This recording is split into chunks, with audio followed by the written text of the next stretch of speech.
All right, Mark, thanks so much for joining me. This is Musician Circle. Pleasure to have you here. Thanks. Yeah, man, I'm just looking forward to diving a bit into your story. I know you just said to me that your last name is Grundhoefer. I figure I'll leave it up to you to do the full introduction in That was that it. sense. That was it. I know I wanted to say it right just there, so that way I got introduced into it. But now I'm going to hand it over to you, and you can introduce yourself properly. Yeah. Yeah, go ahead. My name is Mark Grundhoefer. I'm a musician in Atlanta, Georgia, and I've been doing music as a career since I was a teenager, and I'm 41 now. So I've kind of been through a lot of different eras of the music business, especially in the early 2000s.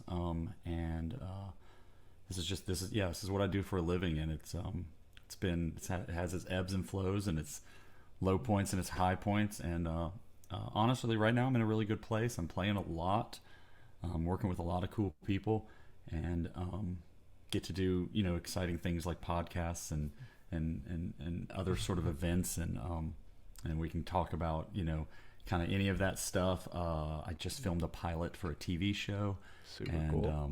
yeah, so it's really cool. Just trying a little bit of everything, if you know what I mean. Yeah. Right. So what was it like, I guess, in that journey from being a teenager, wanting a career in music, just the arts in general? It seems like if you're doing some acting too, and then sort of pursuing that path, what was that like? Um, I come from a family of musicians. My grandfather is in the Alabama Jazz Hall of Fame. Um, he had a jazz club in Birmingham, Alabama, and I was a part of that as a infant, essentially. Right, and a very young kid, growing up in that world. My dad's he's a pro musician. He's an architect by day, musician by night, kind of thing. He's one of many siblings that play music. So I grew up playing music with my family. My parents were always very encouraging of music and very supportive of doing it as a career. So as soon as I started to pick up instruments at a young age, I did piano, and then guitar was my main thing. As soon as I started doing that and really started playing gigs, with my high school friends, and we started recording music and writing and all that, there was never really any other option. Mm. and Yeah. and I was lucky my parents didn't really push me to do any other option. I went to college, but I went for music. I studied classical guitar, Cool. and then when I was kind of done with that, the next step, and again, all my family was very supportive. I moved out to Los Angeles and lived out there for about a decade, and did the music thing out there, and it was tough, but it was also really good. And my wife was with me through that period, and she's very supportive. So I mean, if I kind could of an actually, if I could hop in there for a sec, just like on the topic of LA, I feel like a lot of people kind of see LA as the pinnacle of like music and entertainment. So like, what was it like being there for a decade? That's so I moved there in 2005. okay. Now, if you've been around the music industry for a while, the early 2000s is when things really changed, like Yeah. heavily, Oh yeah. with the introduction of iTunes, and then we're starting to get into the streaming world, and LA was sort of the hub of music in this country, right? And when I was a kid in the 90s, and I was like playing in like garage bands, that's all we were like, okay, let's get this so we can move out to LA and make it, right? We're going to go play on the Sunset Strip, and we're going to do all that. And then I got out there, and you realize, well, one, I'm not very good compared to everyone else out there, right? Got it. And two, the music industry was like upended, so every venue out there was pay to play. All the labels were struggling, so no one was taking a chance on artists. And so it became this thing of, you're really on your own out there. The tribute band craze kind of was taking off too, right? So you were fighting. It was like, oh, I can go play in a Journey tribute band and make hundreds and hundreds of dollars per gig, thousands of dollars, or I can go pay thousands of dollars for my original band to play the 1:30 slot on a Tuesday night at, the Troubadours Sure. or something like that, right? Yeah. Which is wild. So no one was getting discovered. I did auditions out there. I went for a short stint and studied at Musicians Institute in Hollywood, and just to make some connections, I did some auditions there. Every audition was basically like, "Wow, you're really good, but you're not attractive enough." Oh man. Like that kind of thing, right? Yeah. Also, by the time I got out there, I was already mid 20s, yeah. So I was past the age, I was fighting 17-year-olds for gigs, right? So did it was being there, did it kind of, because I think everybody has this idea of what LA is supposed to be like. Did it kind of like pop that bubble of what you thought was supposed to happen? First, yeah. And early on, I lost all confidence in myself, right? So I even stopped gigging for a while. I just got into teaching music. I worked at a school of music, and I started teaching, and I just wasn't even really gigging that much, because I kind of felt like I was not very good anymore because I was out in LA, right? But I really love Southern California. Like, I loved being there, right? Like, just the culture that was there. I love the diversity and just, the opportunities for things to do just as a person. And me and my wife could go, to the beach, and then to the mountains, and then to the see celebrities, walking down the street, right? And the amount of stories of that, right? And we were just living the tourist thing for a while. Then my wife got a really good job. I was teaching. I started gigging. We just made a life for ourselves, and basically stayed until 2015 or 16, and moved to Atlanta because we had a kid. And we just were like, oh, now it's definitely too expensive to live out here. Yeah, for sure. But the music industry was very demoralizing at first. Yeah.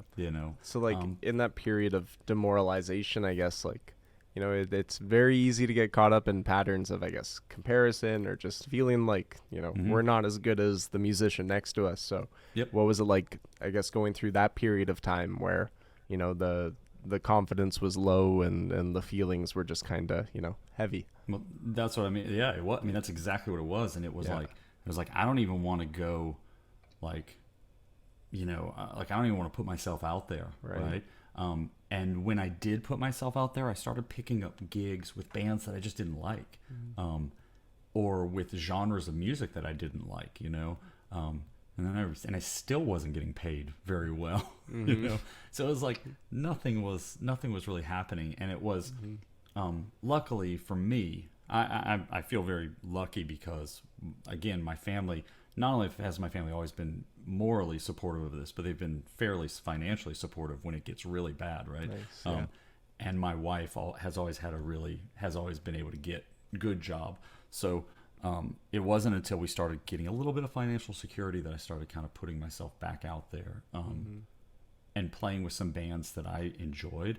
And I eventually found a band that is I've played in 100 bands in my life, and it was one of my favorite projects I've ever, and it's very much the music I wanted to play, the people I wanted to be around, the gigs I wanted to play. It was an original band, so we made absolutely no money whatsoever. Classic. But we found places that we could play that had an audience, that didn't charge us to play, that would give us a cut of the door, but we'd spend it all at the bar. It was like that kind of thing. Right. But we were really passionate about the music and the songs we were writing, and our friendships and relationships within the band. And so that was unfortunately that was towards the end, and I actually moved away from that band, and it's really kind of sad because I really liked those people that I was with, and I really liked the music, and we did a lot with it, but we cut some records, but they didn't really take off. We Why do you think that is? Cool, well, just because we were also right at the beginning of streaming. Got it. And this is something we can get into a little bit, but as of now, I've really maximized my potential on streaming, to where now as a solo artist, I'm getting several million streams on Spotify alone every year. But that's because I've learned a lot about the business. And when we were in that band, it was right at the beginning. It was like, well, no one's buying CDs, but also no one's stream like no one was doing anything. You couldn't figure out what anybody really wanted, right? So we made some records. We would have them on like Bandcamp or our MySpace page. Right. So what was that process like of, I guess, like learning the business behind streaming and figuring out, how to get your music in front of an audience? Because I feel like nowadays, with the potentials of streaming, it really is possible to get your music heard by anyone and everyone, but it's just kind of knowing how to. That's something I've struggled with, so I'm curious.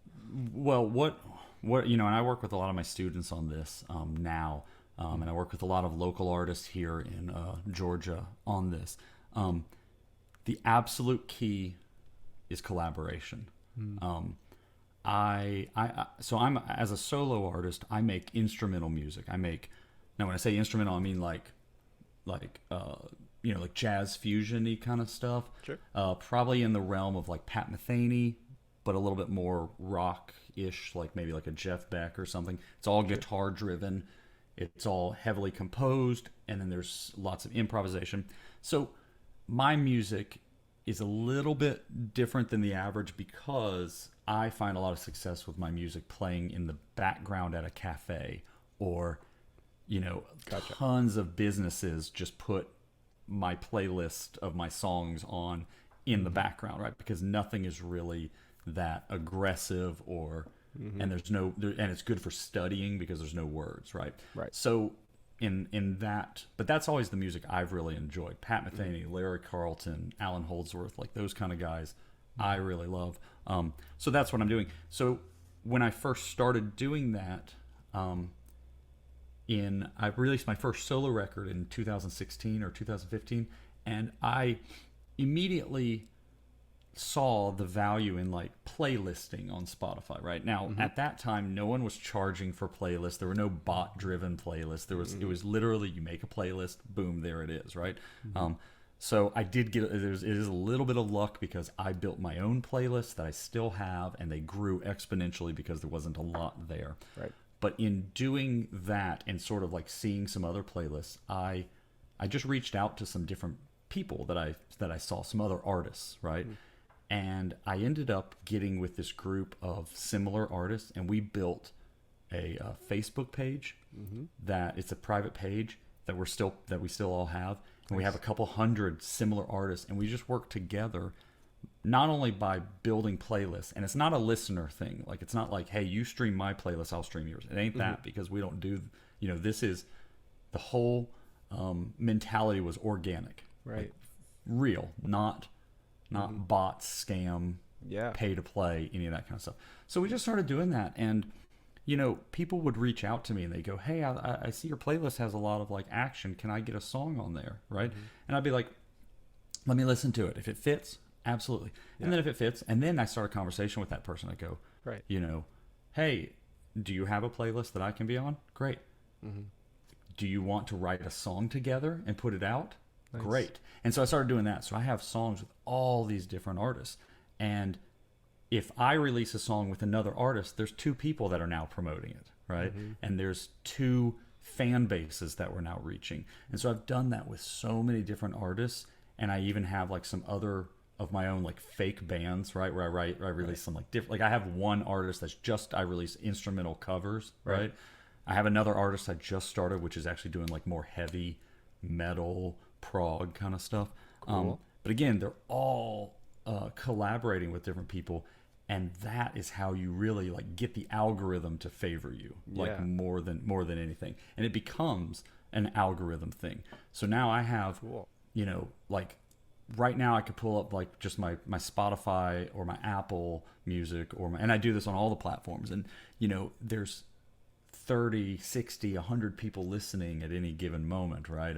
Of like saying like, somewhere in the world they're spinning my music, and it might be on accident because it might be through a playlist, but mostly it's through Spotify's algorithm. It's through the radio algorithm. It's through that. Cool. Because of the people I've collaborated with are even more successful than I am, Oh. which is really great. Yeah. I have 2 songs out with Harry Waters, who is the son of Roger Waters. Like- The name is familiar. Roger Waters is the bass player for Pink Floyd. Okay. I Like, feel like I one of- should know that. One of the biggest musicians in the world. Of course. And I have songs out with his son because the same thing kind of happened. A friend of mine that I collaborated with did a record, produced his record, asked me to play on it. Then me and Harry started talking. It's like, I've got some original songs you want to play on, and it's just that kind of thing, right? Yeah. And I don't pay him to play on my song. In fact, we worked on it. We wrote together. We collaborated. We recorded, and we split the royalties that come in. It's really cool. It just sort of, that process speaks to, I think, like the organicness of collaboration and how community and network really help to, I guess, not just build reach, but to, just having that sort of inner network of musicians that you can just sort of bring one another up through. It's such a great resource to have. And I think it's also, like, in a world especially, like, not all musicians are willing, and artists especially, are willing to do stuff like jazz background music, because I think there's this sort of ego thing where most musicians want their music to be at the front. Yes, so absolutely. That's like, do you, and I don't think you would, but, do you sort of have a part of you that wants to have the music at the front, or it's just like, it's a business as well? I play with a local band here, and we write music, and we write our own music, and we've recorded several records, and it's an Americana band. It's kind of folkish. It's sort of like Jason Isbell meets the Allman Brothers, like that kind of thing. It's very fulfilling for me. Nice. I really enjoy it, but it's so totally different than my other thing. So yeah, I have that outlet, and cool. And I think that's what's kind of cool is, even if I'm writing a very, relaxing, like back of a massage room sort of like acoustic guitar thing that some people might go, well, that's just, that's lame, that's a cop out, like it's real simple, whatever. Like, I enjoy it, I think it sounds good, but that pays my bills. Yep. And that pays for me to be able to write and release more experimental stuff, to play with my band that's an original band, where unlike Los Angeles here in LA, unlike Los Angeles here in Atlanta, original bands can make money. We don't make great money, but we do make money. And but again, the stuff that's like the background music or the whatever, that's paying my bills. That's paying for my studio I'm in. That's paying for all the other things I want to do in music. And again, collaborating with all these different people. I spent this morning mixing a song with another artist, and it's a very different thing than I've really done. It's like an ambient lo-fi sort of spacey blah blah blah kind of thing, but it's going to go, we'll have a nice collaboration, and it brings my name into another genre that I don't usually play in. So I'm working on the mix right now, and it's kind of weird. It's a very strange song. I had to send it to a friend of mine and be like, hey man, you're real honest with me, what do you think about this, because it's very different than I'm usually doing it. He was like, yeah, it's wild, but I like it. That's cool. So it's just stuff like that to kind of diversify, right? Totally. And so that I can afford to do the things I want to do. For sure. It's just like dipping your toes into all the different ponds, and you kind of, some things catch, some things don't, and using network and using people to really, not using, but it also helps you to there's a lot of people who get really into like SEO, like search engine optimization and stuff. And I don't know anything about that, but I do know that the more people I work with, the more my name is out there, right? And I mean, right at the height of the pandemic, when things were really rough as a musician, I got invited to be part of a licensing catalog with my existing music, and I put it out there, and that catalog, my music is so much. I mean, I see these stats and I'm like, I don't know who's using it, but the money is really good, So but I think that just comes from like just coming up in search engines, right? Or being, having those vanity numbers that I have on my stats, which I don't really care about, but they do, there's places that want to book you and they want to know how many followers you have on Spotify, Of course. Well, and you can pay for that. You can pay to have all those numbers and stuff. And, there's part of me that gets that because I think you get more value from the streamers once you have a lot of numbers. But at the end of the day, you can't make enough money doing just the streaming. Yeah. So you need real fans. Of course. Like you need actual fans who, when you play a show, are going to come out and see you. Yeah. And luckily, I've got that now. For sure. And I mean, it's like there's so much focus on, I think the only way of making money in music is being like playing live shows and having live audiences a lot of the time. And understanding as well, like, teaching, which is something I want to touch on a little bit as well, but like using teaching and streaming and just selling music, licensing and everything. Merch. Totally. It's like there's such a big industry surrounding music, and performing is just one aspect of that. And I think learning how to become a well-rounded, business-minded person and not just like a solo, one-track-minded musician is sort of you kind of need to. It's a way to expand your understanding of the world, of business, of life, and teaches you about people and about what it means to make a living in this world. It's not so easy as just getting a contract all the time. It's there's a lot more to it. I don't even know if, I don't know if there's any value anymore to trying to find the contract. I feel like everyone, there's so much you can do as a musician, just as an indie guy, right? That can just, and that's what I am. I don't have a record label. I don't have a management. I don't have, any team whatsoever. Now that does wear me very thin. This week is like a vacation for me, even though I'm still doing all my stuff. It's because I've been on the road and with bands for the past like 2 months, like crazy. And, it's like mornings are learning songs and afternoons are teaching and evenings are rehearsals and nights are gigs. And it's just like, oh man, it's been a lot. So, it's not without a ton of hard work. And I think that, not to sound, like the old man that I am becoming. I don't think people have the work ethic so much anymore, right? Yeah. That's a really bad generalization. I know what you mean, but I definitely run into people, and it's like they're waiting for the success to come to them, and it's like, man, not in this industry. There's no. I don't think you have the right place at the right time very much anymore. Yeah. When I moved out to LA, I thought, man, I'm gonna go play a gig at the Whiskey on Sunset. And someone's going to discover me. It's going to be like, it's going to be like seeing Eddie Van Halen for the first time in the it's just like, no, that doesn't happen. Yeah. Because one, it'll cost you $1,500 to get an opening slot for, Rat at the Whiskey, and then no one's coming because it costs, $80 to park and drive, and so it's just a mess out there for music. Yeah. Don't move to LA if you want to have fun. Don't move to LA for the music anymore. You can do it from anywhere now. For sure. It's the internet's really changed the game up when it comes to everything, I think, and kind of for better and worse. Yeah, totally. Yeah. I wanted to thanks for I guess the whole rundown on that. It's really interesting to hear the process towards, I guess, creating a successful career in music and something that sustains an individual. And,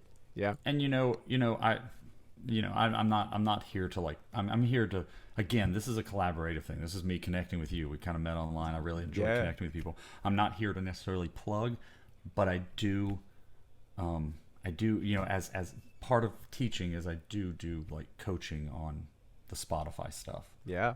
So and a lot of times I just do it for trades. Like, hey, you want to, I've got a buddy who owns a really good playlist, and whenever I release a new song, I'm like, hey, you want to get a guitar lesson or talk Spotify or something? And if so, you can throw my song in at the top of your playlist, because I mean, live off the barter system, live off the trade system, we need more of that in the world. Definitely.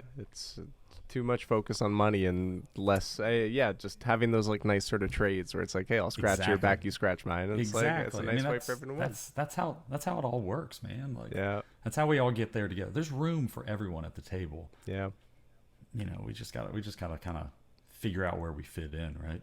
absolutely. It's a table with 8 billion different chairs, and every chair looks different, but every single Exactly. chair has somebody's name on it, and it's finding your Yeah. chair. Yeah, there's never going to be too little music, but there can't be too much. I mean, Yeah.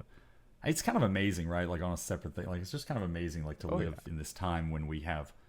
Used to be, I had like 3 CDs, and that's all I listened to. Now I can listen to any song by any person Yeah, ever. It's really kind of cool. it's like overwhelming in some ways. It's right. Oh, 100%. Yeah. 100%. Yeah.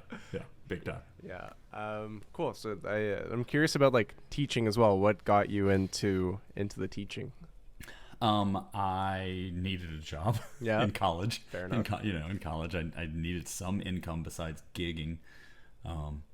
And, I was gigging a lot of nights, like most nights of the week, late. And it was just like, oh man, like I'm doing real bad in school. I need, so I needed a job. I saw a flyer for a teacher. I went and did it. And then I realized that I really enjoy it and I'm actually pretty good at it. So I've been literally teaching since. Nice. And when I moved to Atlanta, I had a lot of my clients from LA wanted to keep going. So I started actually doing Zoom lessons way earlier than the pandemic. Then the pandemic hit and all my lessons that were here in town went online. And Zoom, to their credit, did a lot to help out musicians and sound people. And now I'm 100% online, even for people who live down the road from me. Like, Nice. we're just all online because I've figured out ways to do it.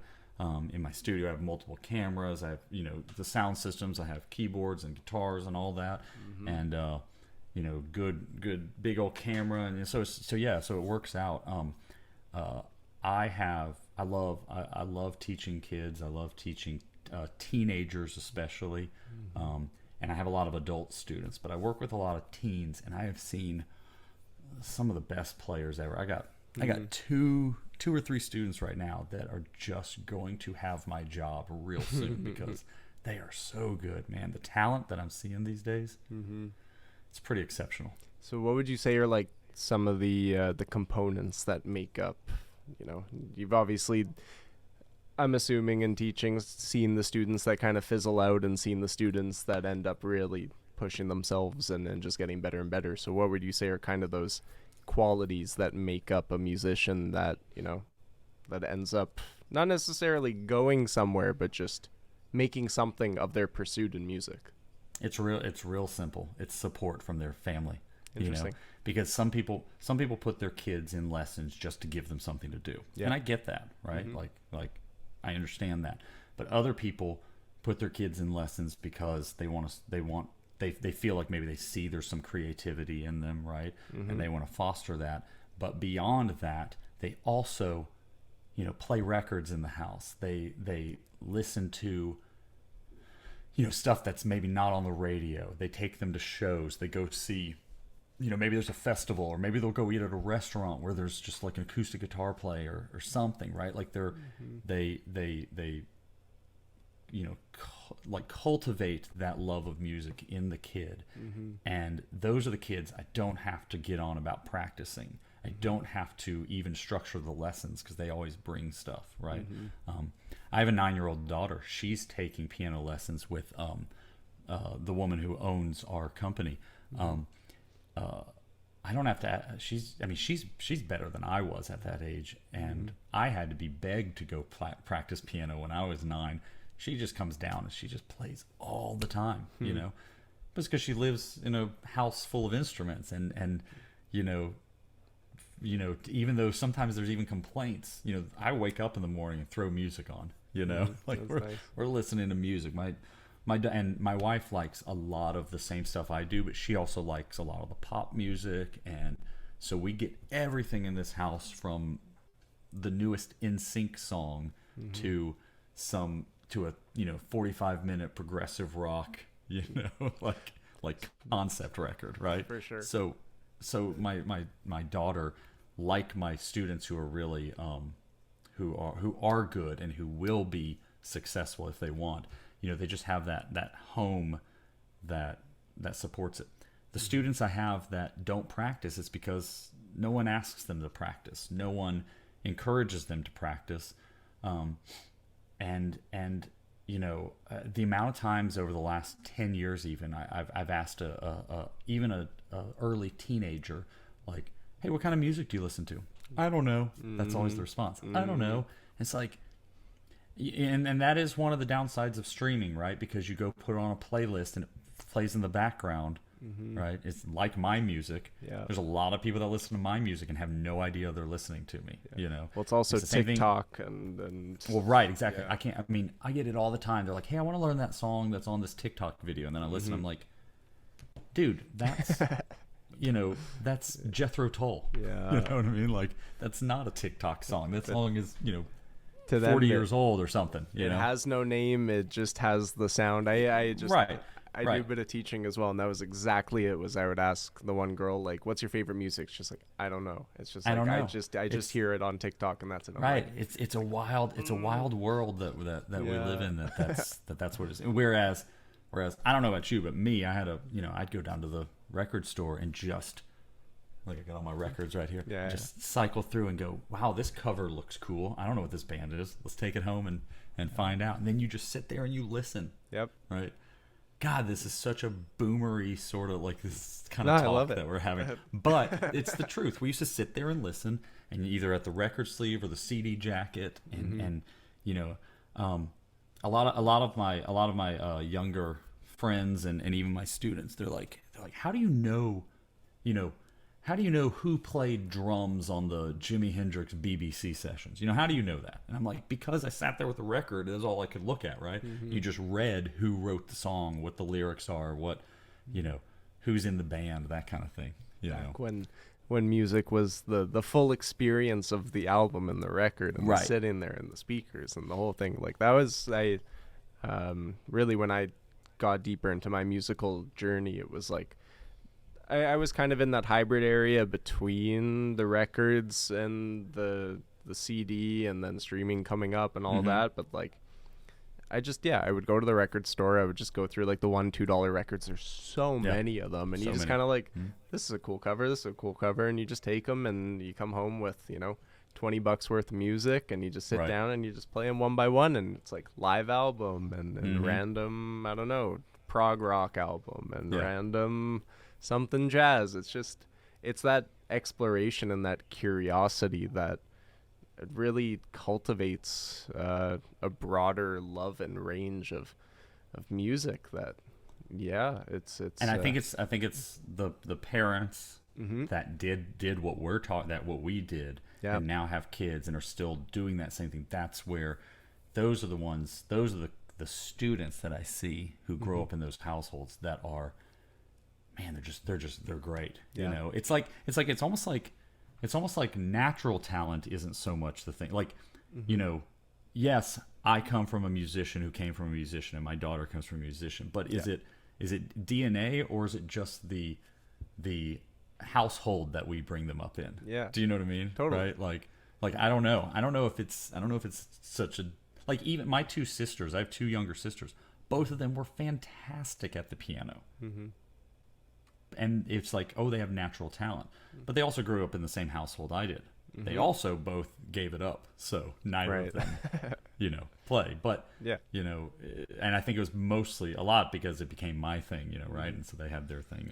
Well, it's also good for them because they have, like, real good paying jobs and can take care of me when when the money's not coming through in the music. It's like absolutely... like, you think of households nowadays, back when, at the end of dinner, a lot of families, a fair amount of them, it wasn't turn on the TV and everybody sit around the TV and watch sports or watch the news or watch whatever.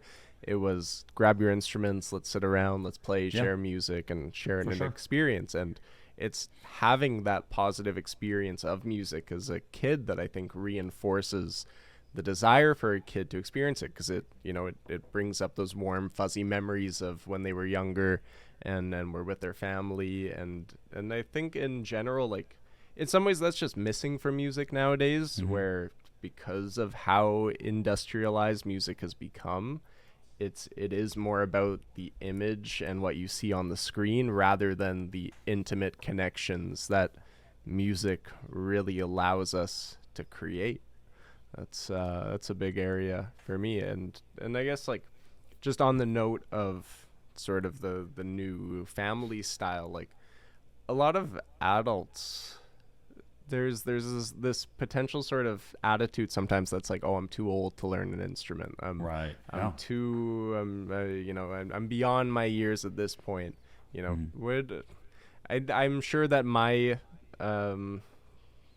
advice would probably be the same as yours, but what advice do you have for people who are, they want to get into their instruments, they want to introduce music to their family or to their kids or something, but they don't know how to take that step? I think the hardest thing for adults, because I have a bunch of adult students, and always have, the hardest thing for adults, right, is like finding time for it, because you learn slower when you're an adult. So finding time. So if you can, if you can find 10 or 15 minutes a day to spend with your instrument, you'll like, it's amazing how quickly that turns into 30 minutes a day, or turns into a couple hours on the weekend, and then turns into playing with some friends in the garage, and then turns into playing with your kids, and then turns into, it's like snowballs and all of that.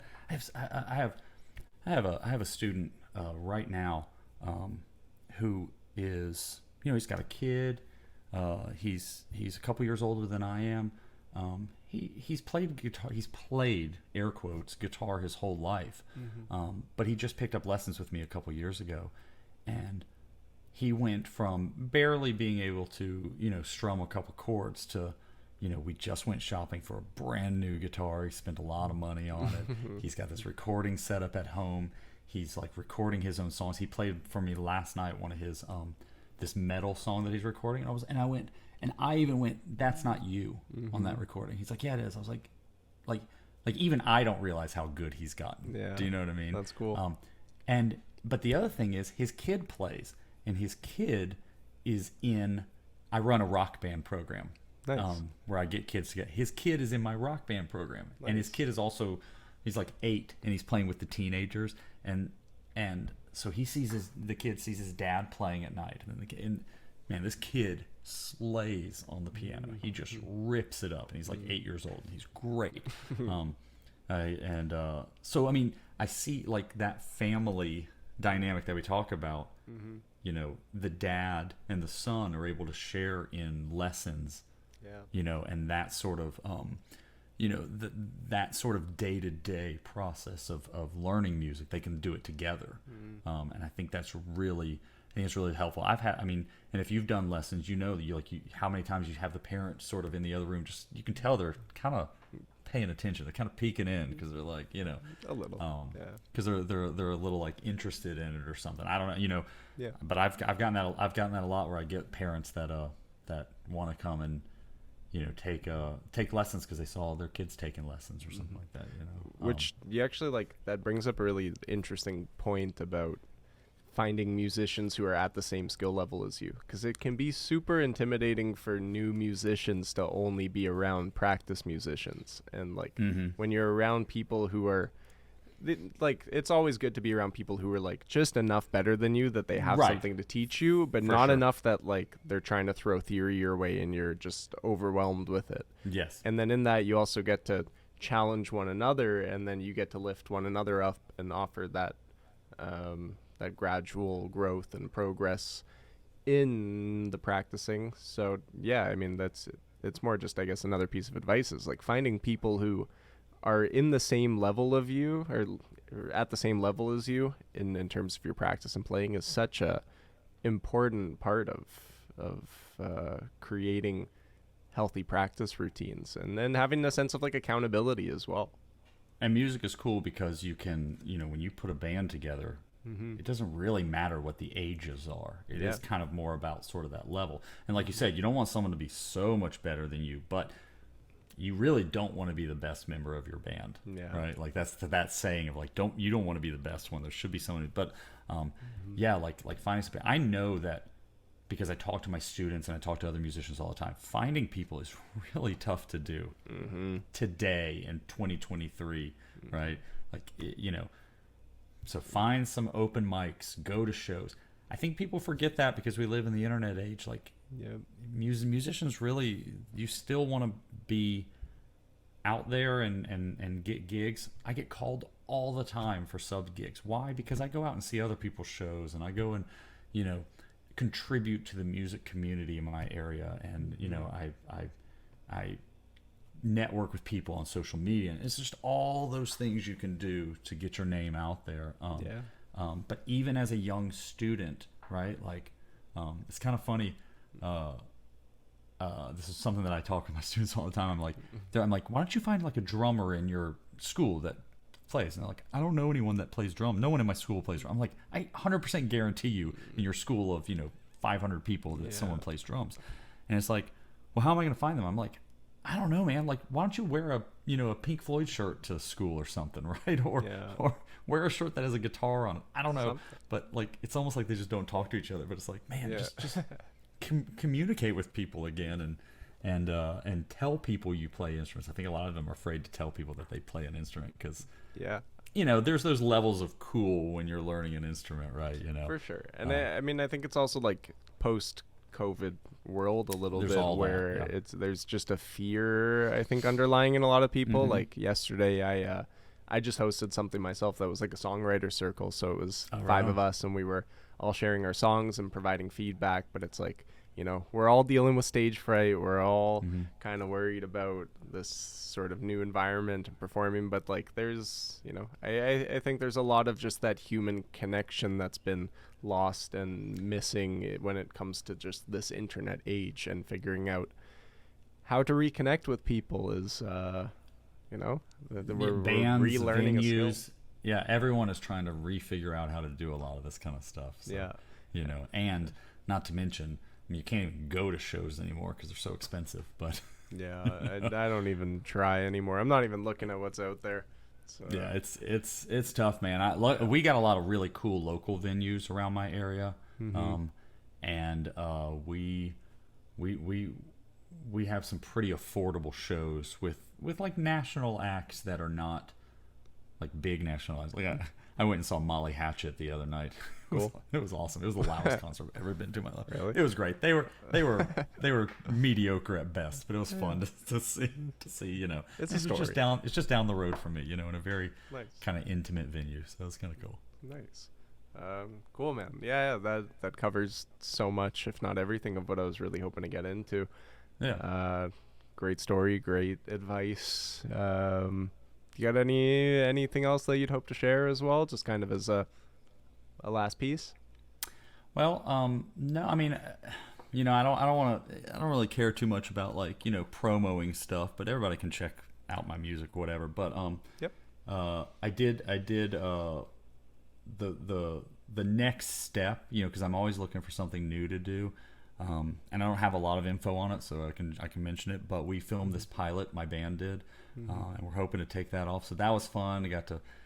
We played this big show and filmed, and we had a production crew and all that. So it's like kind of looking forward to get into another new area of the business that I haven't been a part of before, the film aspect of it. And we're editing sound, and we're doing some work on the music, and looking at again licensing and stuff like that. It's really pretty neat to see that whole side of things, which is something I'm not like. I don't do video at all. Yeah, I spent too much of my brain power is in audio production. I don't think I can get into video production, but it is kind of neat to see it happen.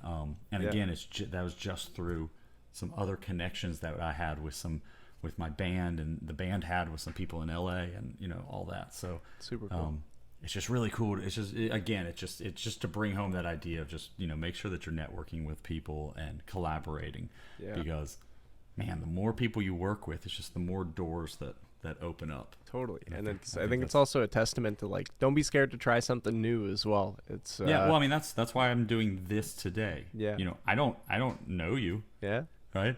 We just met. We met on Reddit. Right. You know, and I find myself doing that a lot more over the last decade or so. Is just seeing somebody that wants, hey, you want to do this? I'm like, yeah, let's just do it. Why not? Yeah. Why not? I can spend an hour chatting with somebody. Totally. Sometimes something comes of it, sometimes something doesn't. Yeah. But at the end of the day, it's a way to, get out of our comfort zone, try something different. That's my approach to this whole podcast as well. And I notice the more of them I do, the more comfortable I get in it. Yeah, the more for sure. experience I'm building in terms of just not just like connecting with people, but also like understanding, what's good to hear in a conversation, and and yeah, just expanding my own skill set as well. So absolutely. Cool. All right, Mark, thank you so much for joining me, man. Thanks for having me. Yeah, absolutely. And I hope we'll keep in touch. For sure. Otherwise, all the best to you out in Atlanta, and we will chat soon. Thanks, man. Yeah, thank you. Take care. It's always like a pleasant surprise to me to see who I'm getting into a conversation with, and what sort of things they've done, and their career, and all that. And getting to speak with somebody like Mark, thank you again, man, who's had so much experience in music. He has this very well-grounded sense to him where he understands what it means to make a living in the world, and what it means to be a musician in these life and times where it's not necessarily so simple. A lot of musicians want that sort of big lifestyle of being in the spotlight and the fame and the glory and all those things. But, for one, that's a dime a dozen. But for two, it's not always a realistic way of going about it. There's a lot of things that we can do to support ourselves as musicians. And another big aspect of that is meeting musicians and connecting. So this has, been a really awesome opportunity for me in that sense, just meeting new people, having conversations, getting more comfortable on the microphone and the camera and all this. So yeah, thanks so much for tuning in. My name's Aiden. This is Studio Raphael. I'm super grateful to have you here. I hope you enjoyed that conversation. If you want to be in the musician circle, shoot me a message. Let's have a chat sometime. I'd love to hear from you. Otherwise, yeah, all the best, and hopefully I'll see you around the studio sometime. Take care.